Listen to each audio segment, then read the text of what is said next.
think so.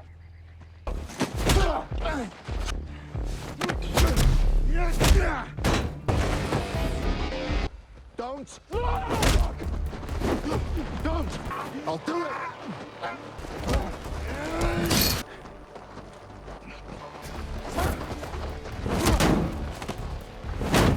Sit still!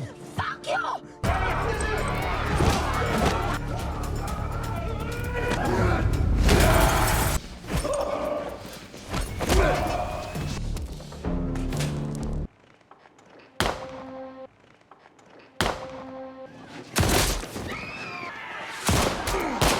La bienvenida a este hijueputa.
Let her go. I'm sorry.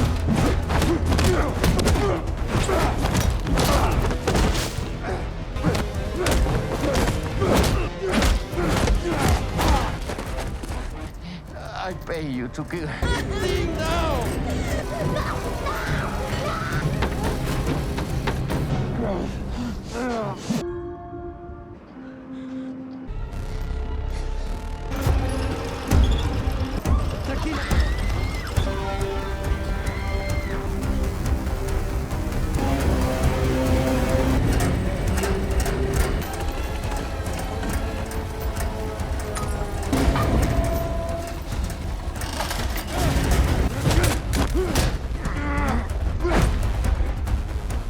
Let her go. I'm sorry.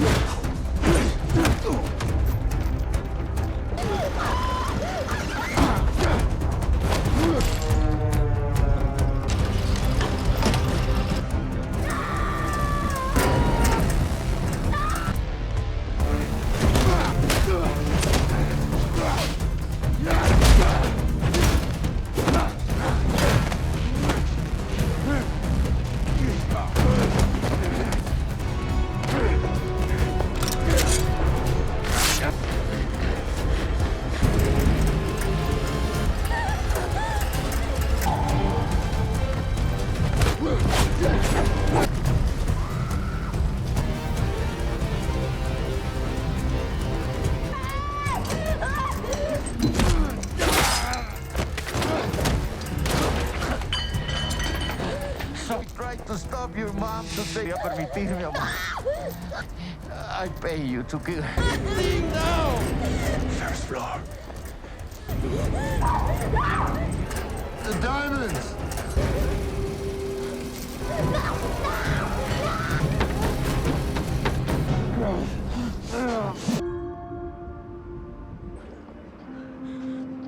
Hey guys, today we're diving headfirst into the adrenaline-fueled world of Diablo 2025, a movie that basically redefines action-packed with a side of hold my beer and watch this explosion. We kick things off with Kale, a man whose muscles have muscles, living the quiet life as a mechanic. He's got a younger sister, Alara, and their suburban existence is all sunshine and, well, grease. He's trying to leave his past in the dust, metaphorically and literally, considering the amount of dust in his garage. Before you head off, if you're enjoying the kind of content I make, please consider liking and subscribing. No pressure, but it truly helps me keep the action coming. But because this isn't a Hallmark movie, that quiet life gets dramatically, violently interrupted. Suddenly, their humble abode is less cozy home and more war zone. Masked figures, moving with the kind of synchronized menace that only comes from villainous HR training, crash through the door, intent on, well, not selling cookies. Kale, bless his heart, doesn't even flinch. He just switches from loving big brother to retired elite operative faster than you can say, plot twist. The crack of splintering wood and the guttural shouts of the attackers fill the air, followed by the sickening thud of Kale's improvised defenses. He uses everything, a wrench, a frying pan, probably even a disgruntled garden gnome if one was handy, to fend them off, a whirlwind of calculated brutality. But these guys are good, or at least numerous. Despite Kale's incredible skill, and the desperate clang of metal on metal, they manage to corner Alara. The chilling silence that follows her muffled scream is a gut punch, echoing the uh-oh, this just got real moment we all feel. Amidst the shattered glass and overturned furniture, Kale is left standing in the ruins of his home and his peace. The air is thick with the acrid smell of ozone and fear.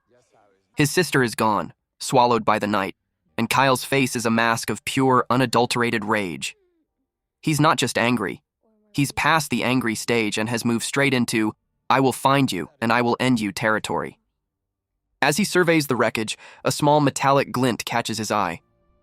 He picks it up, a distinctive, almost tribal symbol, etched with sinister precision onto a discarded piece of equipment. It's the calling card of the Shadow Syndicate, a name that sends a shiver down even our hero's battle-hardened spine. The metallic tang of blood mixes with the metallic symbol in his hand, a stark reminder that his past isn't just knocking, it's kicked down the damn door. With Alara's disappearance burning a hole in his soul, Kyle knows he can't go it alone. He needs information, and there's only one man he trusts to deliver it, even if that trust is based purely on mutual convenience and past illicit dealings. So, he dives back into the murky underworld he thought he'd escaped, the city's forgotten corners reeking of stale cigarettes and desperation. The sound of distant sirens barely penetrates the heavy, thrumming bass of an unseen club as Kale pushes aside a grimy velvet curtain, stepping into Silas's lair. Imagine your weirdest uncle's basement if he was a doomsday prepper who also collected antique weaponry and illicit data chips. That's Silas's place. The old man, a walking encyclopedia of shady dealings and forgotten favors, looks up from a disassembled antique pistol, his eyes like tiny, mischievous marbles. The clatter of old gears and the hum of countless hidden electronics fill the air, a symphony of secrets. Silas, ever the showman, reveals that the Syndicate isn't just some street gang. They're an organized global terror, a digital octopus with tentacles wrapped around every shady enterprise. And their leader? The infamous Diablo, a name whispered in fear, a ghost in the machine. Silas taps a holographic screen, and a distorted, shadowy figure flickers into view. All menace, no face. Turns out, Alara was just bait. Diablo wants Kale specifically. Why? Because Kale's past as an elite operative holds secrets and skills Diablo desperately needs for some grand, nefarious plan. The metallic click of Silas's ancient keyboard punctuates the gravity of the revelation. It's not just a rescue mission anymore. It's Kale against a ghost, a legend of terror, a battle he never wanted but is now forced to fight, knowing the stakes couldn't be higher. The ominous hum of the holographic projector only adds to the tension. Armed with a single cryptic address from Silas, Kale begins his hunt. The target, a penthouse suite, high up in a gleaming glass skyscraper, looking all innocent and corporate-like, but smelling distinctly of bad guys doing bad things. And this isn't a smash and grab, it's a delicate dance of infiltration. Kyle, with the grace of a ninja who's had his coffee, rappels down the skyscraper's sheer face, a silent shadow against the glittering city lights. The wind whips past him, with a soft whoosh as he meticulously disarms sensors and bypasses laser grids. The distant rumble of traffic below is the only sound breaking the intense silence of his mission. He moves like liquid, a whisper in the storm, each movement calculated, each breath controlled. It's like watching a real-life video game, only with much higher stakes and no convenient respawn button. But even the best laid plans of mice and ex-operatives often go awry. Inside, the penthouse isn't empty. It's crawling with syndicate muscle. The silence is shattered by the crack of a fist connecting with a jaw, the grunt of effort, and the sickening thud of bodies hitting expensive marble floors. Kale unleashes a torrent of brutal, efficient combat, a symphony of bone-jarring impacts. He slams one guy's head into a reinforced glass table. Crash! sending shards flying like murderous glitter, the metallic clang of weapons being parried and the sharp hiss of suppressed gunfire momentarily pierce the cacophony. He's not just fighting, he's a force of nature, a one-man wrecking crew against a sea of nameless thugs, all while trying to locate something more valuable than a souvenir mug. He finally gets his hands on a small encrypted data chip from a security console, the digital key to his next step. With the chip clutched tightly in his hand, Kale races back to Silas's technological wonderland. Silas, looking even more disheveled than usual, eagerly snatches the chip. He plugs it into a contraption that looks like it was built from spare parts of a steampunk convention and a 1980s VCR. The device hums to life with a satisfying whir and a cascade of flashing lights. Lines of code scroll rapidly across multiple screens, the digital key turning in the syndicate's lock. The tense silence in the room is broken only by the rapid clack, clack, clack of Silas's fingers on the keyboard and the gentle whir of cooling fans. Finally, a single location flashes on the main screen, a dilapidated warehouse on the city's outskirts. It's not much, but it's a lead, a sliver of hope in a very dark tunnel, illuminated by the cold blue glow of the monitors. The dilapidated warehouse, a monument to urban decay, becomes Kale's next battleground. He stakes it out like a predator, hidden in the shadows, waiting for his prey. Soon enough, a convoy of sleek, black, suspiciously armored vehicles rolls in, looking less like delivery trucks and more like something out of a military parade, if the military was run by supervillains. This time stealth is out, explosive theatrics are in. Kale unleashes a perfectly timed explosion, the deafening boom rattling the very ground, sending a plume of fire and debris sky high. The metallic shriek of tearing metal and the shattering of glass follow as the lead vehicle careens wildly, a fiery mess. Then, the rhythmic thump, thump, thump of precise rifle fire as Kale expertly picks off the remaining drivers and guards, turning a simple drop-off into a very unscheduled, very violent surprise party. The warehouse, now a crumbling monument to Kale's fury, isn't going to hold together much longer. With the building groaning and spitting flames like a very angry dragon, Kale makes a mad dash for a waiting vehicle. The screech of tires on asphalt mixes with the guttural roar of the engine as he peels out, leaving a trail of rubber and imminent doom. He executes a perfect power slide, kicking up a cloud of dust and grit, just as the entire structure erupts in a colossal, earth-shaking kaboom. A massive fireball blossoms behind him, engulfing the entire frame, the heat practically radiating off the screen. The whoosh of the expanding inferno and the subsequent deafening silence, save for the distant crinkle of falling debris, signals the end of that chapter. Kyle drives away, a silhouette against the orange glow of the inferno, leaving a spectacular, very expensive mess in his wake. The raid on the warehouse, while spectacularly destructive, yielded another crucial piece of the puzzle. Kyle follows the digital breadcrumbs to a new location, a heavily fortified underground facility, all concrete and cold steel. Infiltration here requires more finesse than a wrecking ball. He navigates a maze of laser grids and pressure plates, the soft hiss of automated doors opening and closing adding to the tension. He manages to access a bank of grainy surveillance monitors, flicking through feeds until, there, a fleeting image, distorted by static, but unmistakably Alara. She looks fearful, but alive. The sudden, sharp click of the monitor changing feet away from her image is almost as painful as a punch. The sight injects a jolt of renewed determination into Kale's weary bones, replacing some of the cold rage with a desperate, burning hope. The muted hum of the server room is a stark contrast to the thumping of his own heart. But getting to Alara won't be easy. Deep within the facility, Kale finds himself face-to-face with Viper, one of Diablo's elite lieutenants, a human blur of lethal precision. Viper is less thug and more highly trained, definitely skipped arm day for knife training assassin. The metallic shink of Viper's twin blades being drawn from their sheaths signals the start of a brutally choreographed dance of death. The air crackles with tension as the two blur into action, a whirlwind of parries, thrusts, and desperate blocks. Kale's muscles strain with every precise movement, the sharp whoosh of air being cleaved by steel, the metallic clash of blades ringing out. Viper moves like a snake, all lightning-fast strikes and deceptive feints. Kale, meanwhile, is a rock, weathering the storm, looking for that one opening. It's a battle of wills and honed reflexes, each strike echoing the sheer desperation of Kyle's mission. After a grueling, bone-rattling exchange of blows and blades, Kale finally manages to subdue Viper. He presses the gasping lieutenant against a cold metal wall, his grip like iron. The sharp, acrid smell of Viper's sweat and fear fills the sterile air. Kale isn't just looking for Alara now. He wants answers, and he gets them. Viper, through gritted teeth and a bruised ego, spills the beans. Diablo isn't just holding Alara. He's trying to activate some ancient, incredibly dangerous technology, and he needs Kale's specific biometric data, extracted from his past elite operative work, to do it. It's not a simple rescue. It's a trap designed to capture Kale and force his participation. The chilling revelation hangs in the air, punctuated by Viper's ragged breaths and the distant, muffled hum of machinery. Kale's resolve hardens, his mission now twofold: rescue Alara and stop Diablo's cataclysmic plan. To face Diablo, Kale needs more than just brute strength.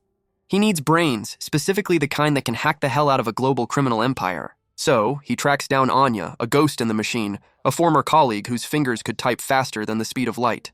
Her lair is hidden beneath a bustling, neon-drenched marketplace, a stark contrast to the grime and chaos above. He finds her working amidst a tangle of wires, blinking lights, and enough screens to make a NASA control room jealous. The soft click of her keyboard and the gentle hum of her servers are her only companions. Kale explains the situation, the desperation in his voice a rare sight. Anya, always the pragmatist, takes some convincing, but the mention of Diablo's plan and the global ramifications finally sways her. The subtle beep of a successful hack on one of her screens signifies a new alliance, forged in the fires of impending doom. Back at Silas's chaotic hideout, the trio becomes a war council. Anya projects a stunningly detailed holographic map of Diablo's main fortress, an island citadel that looks less like a building and more like a Bond villain's dream home. Its defenses are formidable, a digital and physical nightmare. The soft ping of Anya's fingers selecting a target on the holographic map reveals a potential weakness. Silas, with his encyclopedic knowledge of the underworld, points out obscure tunnels and forgotten service routes. Kale, meanwhile, visualizes the ground game, every choke point, every potential ambush.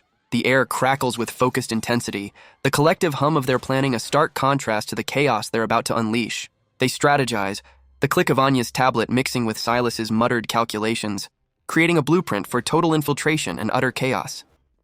Under the cloak of a storm-ravaged night, the assault begins. Kale, a silent, deadly shark, breaches the citadel's outer perimeter.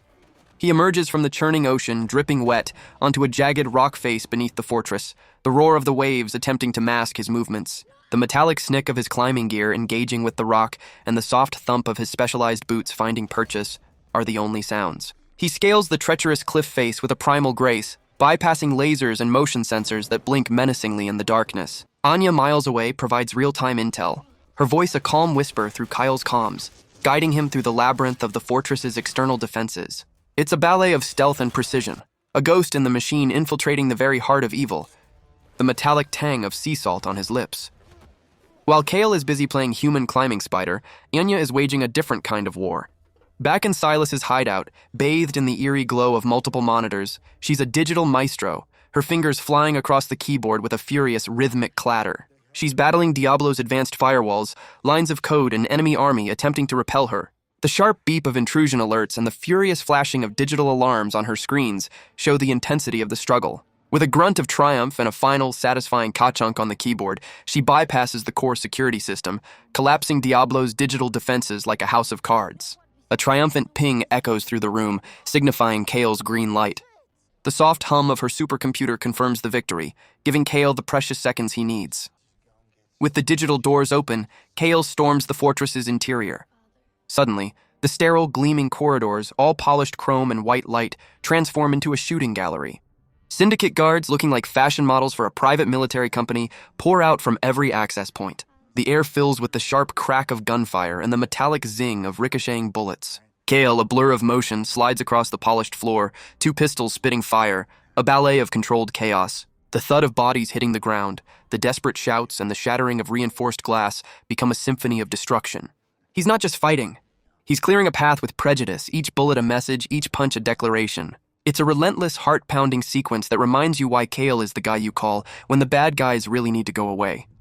Diablo, however, is not one to just roll over and play dead. He activates the Citadel's internal defenses, turning the fortress into a deadly, high-tech labyrinth.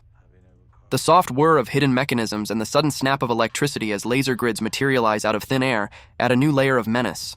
Kale navigates disappearing floor panels, automated turrets that track his every move with an unnerving hum, and walls that shift and rotate.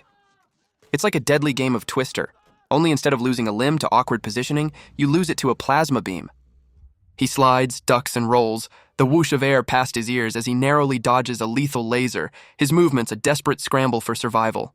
Each step is a gamble, the metallic clank of a trap resetting behind him, a chilling reminder of the dangers ahead. Finally, after what feels like an eternity of dodging death traps, Kale spots Alara. She's behind a shimmering force field, looking distraught. His heart leaps, the sight of her a beacon in the storm. He races towards her, reaching out, only for her form to flicker, distort, and then dissipate into a shower of digital static. It's a cruel, gut-wrenching holographic decoy, a trick of light and code. The whoosh of air being sucked away as the real trap springs is Kale's only warning.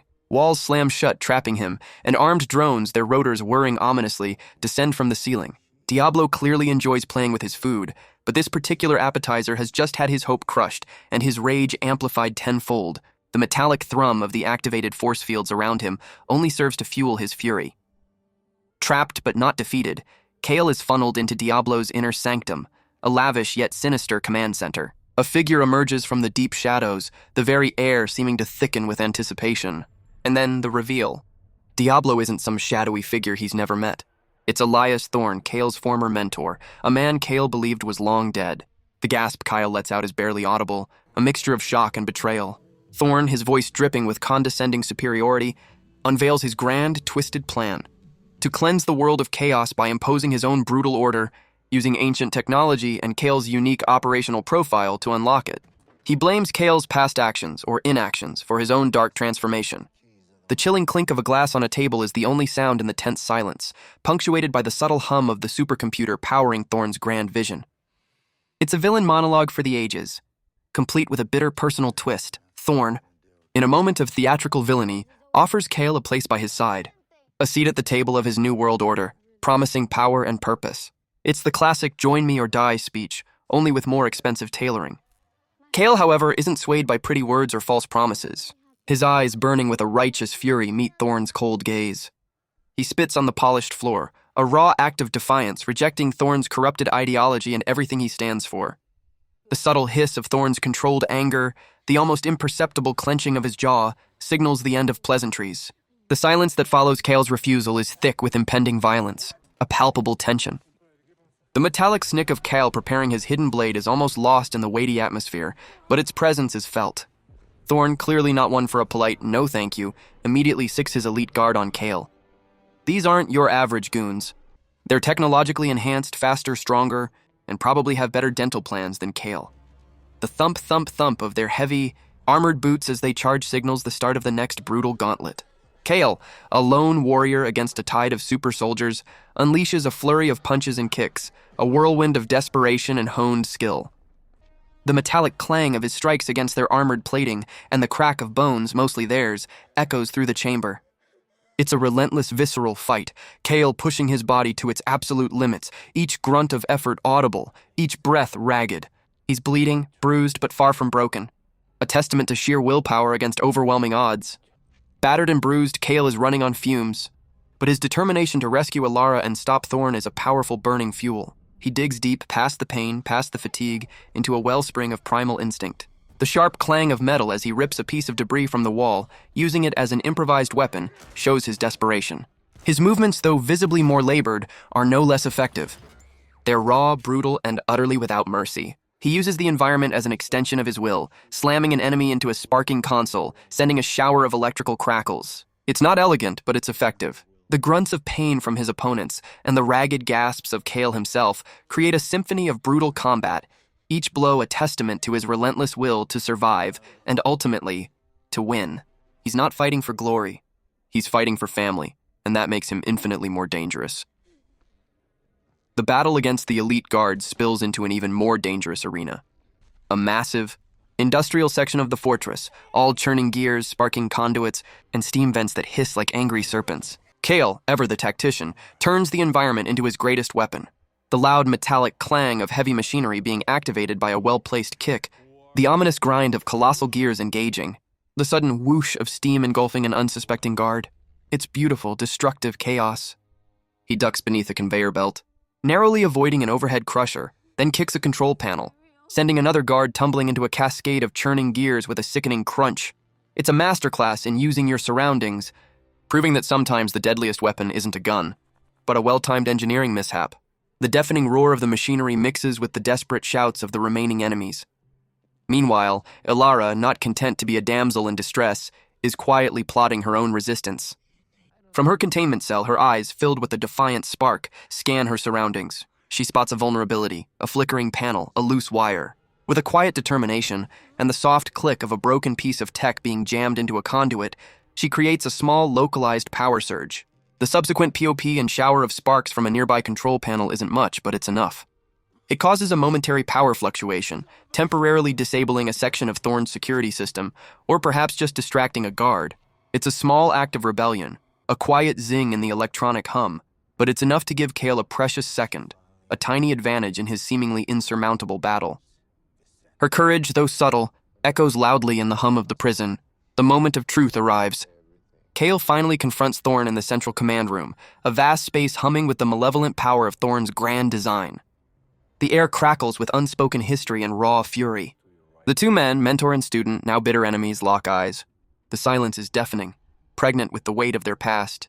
Then, with a primal roar from Kale and a cold, calculating sneer from Thorn, they explode into motion. It's not just a fight. It's a clash of titans, a brutal symphony of martial arts, close-quarters combat, and desperation. The crack of bone against bone, the rapid whoosh of air from near misses, the metallic scrape of a chair being thrown. Every sound is amplified, visceral. Kale fights with the ferocity of a cornered animal, Thorn with the cold precision of a predator, each movement designed to inflict maximum damage. The room itself becomes a weapon, echoing the intensity of their personal war. Just when Kale thinks he has Thorn on the ropes, his former mentor reveals a chilling ace up his sleeve. Thorn isn't just a brilliant strategist. He's been subtly enhanced, integrating advanced technology into his own body. His eyes glow with a faint, chilling blue energy, and with a guttural grunt, he unleashes a powerful shockwave that sends Kale sprawling, the thud of his body hitting the ground echoing through the room. The metallic whir of hidden actuators in Thorn's limbs, the unexpected speed of his attacks, and the sheer force behind his blows quickly turn the tide. Kale is caught off guard, the sharp snap of an unexpected block barely absorbing the impact. Thorn's laughter, cold and triumphant, fills the air as Kale struggles to regain his footing, realizing he's fighting more than just a man. He's fighting a machine. The metallic clang of the room's fixtures vibrating from Thorn's power underscores the shift in momentum. Against Thorn's newfound unfair advantage, Kale knows brute force won't cut it. He needs a wild card, a desperate gambit. His eyes dart around the room, landing on a critical, sparking power conduit. With a guttural roar, Kale lures Thorn close. Then, with a well-aimed kick and a desperate dive, he overloads the conduit. The zap of raw electricity, followed by a blinding flash and a concussive boom, rips through the command center. Debris flies, sparks shower, and the metallic shriek of tearing circuits fills the air. The sudden, deafening chaos momentarily stuns Thorn, disrupting his enhancements with a high-pitched whine from his systems. It's a risky move, one that could have killed them both. But it gives Kale the precious window he needs. A chaotic opening to exploit purchased with pure, unadulterated desperation and a dash of, let's just see what happens bravado. With Thorn momentarily stunned and his system sputtering, Kale unleashes a flurry of precise, brutal attacks, targeting the vulnerable points of his enhancements. Each strike is accompanied by a satisfying crack and a shower of sparks from Thorn's armor. Kale delivers a final, bone-jarring blow that incapacitates Thorn, deactivating his enhancements with a final electronic sputter. Simultaneously, the main power grid of the Citadel dies with a colossal thud, plunging the command center into a sudden, unsettling darkness. Thorn's grand project, deprived of power, fails spectacularly, lights dimming across his monitors, the ambition draining from his face. The entire fortress groans, protesting its imminent demise, the faint creak of structural integrity failing. Kale stands over his fallen mentor, panting, victorious, but with a hollow echo of sadness for the man Thorn once was. The ringing silence after the chaos is almost deafening. There's no time for victory laps. With the Citadel groaning like a dying beast and explosions rocking its foundations, Kale races to find Ilara. He smashes through her cell door with a single furious kick, the metallic shriek of bending steel echoing through the crumbling corridor. He scoops her up and they begin a desperate dash for survival.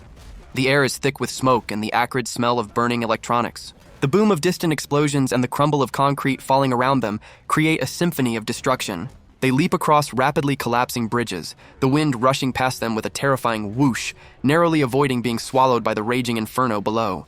It's a race against time and gravity, a frantic scramble to escape the very heart of the evil Kyle just defeated. The thumping of their hearts matching the frantic pace of the collapsing fortress. They make it. Barely. Kyle. Alara, Anya, and Silas regroup on a discreet, fast-moving boat, watching the now decimated citadel burn itself into the dawn. The towering inferno is a macabre monument to their victory, painting the morning sky in hues of orange and black. The soft lapping of waves against the hull and the distant crackle of the dying fire are the only sounds. Exhaustion lines their faces, but there's a quiet triumph in their eyes. The Shadow Syndicate, deprived of its leader and its stronghold, is effectively broken, its tendrils severed. The metallic taste of victory is mingled with the metallic tang of salt air. It's not a triumphant cheer, but a shared silent sigh of relief, the weight of the world briefly lifted from their shoulders. Kyle looks at Alara, a silent promise of a safer future passing between them. Weeks later, the dust has settled, both literally and figuratively. Kyle and Alara are back in their rebuilt home, attempting to find a semblance of their old lives. The familiar whir of tools in the garage and the casual chatter in the kitchen create a comforting rhythm, but it's subtly off-key. Kyle is reunited with Alara, safe and sound, but the quiet peace is now bittersweet. He's no longer just a mechanic. He's a warrior who has stared into the abyss and fought his own mentor. The distant hum of the city, once a peaceful backdrop, now seems to carry a new weight, a constant reminder of the shadows he's faced. He looks out at the city skyline, a contemplative, almost somber expression on his face. He knows with a sinking certainty that his past will always chase him, and true peace might forever be just out of reach, a faint whisper in the wind. But because Hollywood loves a good cliffhanger, the movie gives us one last delicious, unsettling tease. The final shot is not of Kale enjoying a well-deserved nap, but of a flickering computer screen in a dark, undisclosed location. On it, a distorted image. Thorne's eyes, now glowing a malevolent red, briefly flicker to life. Or perhaps it's a new, equally shadowy figure, rising from the ashes of the now dismantled syndicate, picking up where Diablo left off. The chilling, almost inaudible hum of the revived system and the faint click of a keyboard underscore the ominous implication. It's a stark reminder that even after the biggest battles, the fight for a truly peaceful world is a never-ending one. It leaves you wondering if Kale will ever truly get that quiet life he craves, or if he's destined to be the world's reluctant savior, forever battling the forces of chaos. And so, our journey through Diablo 2025 concludes, a wild ride of explosions, betrayals, and one man's relentless fight for what he holds dear. It reminds us that even when faced with insurmountable odds, and even when the world seems determined to drag us back into past conflicts, the human spirit, driven by love and conviction, can achieve the impossible. Kale's story is a powerful testament to resilience, showing us that redemption isn't just about escaping your past, but about confronting it head-on for the sake of a brighter future. It's a message that resonates long after the credits roll, urging us to find our own strength when faced with our personal Diablos. Thanks for joining me on this recap, and I hope it left you thinking. Until next time, stay safe and keep watching.